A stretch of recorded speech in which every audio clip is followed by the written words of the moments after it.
लोग कहते हैं कि कुरान में जो लिखा है कि नेक मर्दों के लिए नेक औरत और बुरे मर्दों के लिए बुरी औरत होती है, ऐसे ही पाक औरतों के लिए पाक मर्द और नापाक औरतों के लिए नापाक मर्द होते हैं। ये बात दुनिया के लिए है,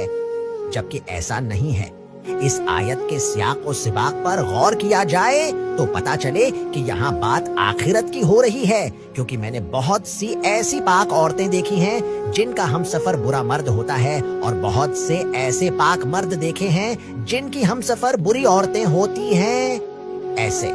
मर्द देखे हैं जो खुद परदेस में मेहनत कर रहे होते हैं और उनकी बीवियां उनसे बेवफाई कर रही होती हैं,